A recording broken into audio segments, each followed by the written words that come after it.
Deputy commissioner Sanghar सारा जावेद की ज़ेर सदारत नेशनल एक्शन प्लान के मुतालिक कायम डिस्ट्रिक्ट कोऑर्डिनेशन कमेटी का इजलास मुनक्किद किया गया। इस हवाले से तफसीलात जानते हैं हम अपने नुमाइंदे माशूक अली खास खेली से। जी अली, हमें तफसीलात से आगाह कीजिएगा।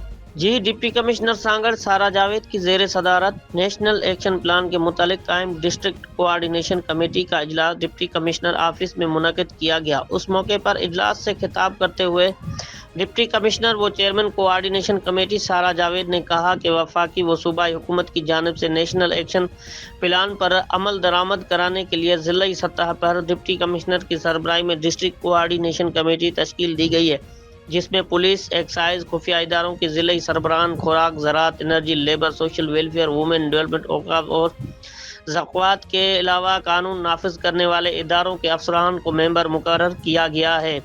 उन्होंने मजीद कहा कि कमेटी का मकसद ज़िले में गैर कानूनी चलने वाले पेट्रोल पंप्स, यूनिट्स, एजेंसीज, मंशियात फरोशों के खिलाफ कार्रवाई करने, बिजली चोरी, नॉन कस्टम पेड एशिया की खरीदो फरोख्त की रोकथाम और मदारस की रजिस्ट्रिंग के लिए इकदाम किए जाएं। माशूक अली खास के लिए अल्फेज न्यूज़ सांगड़।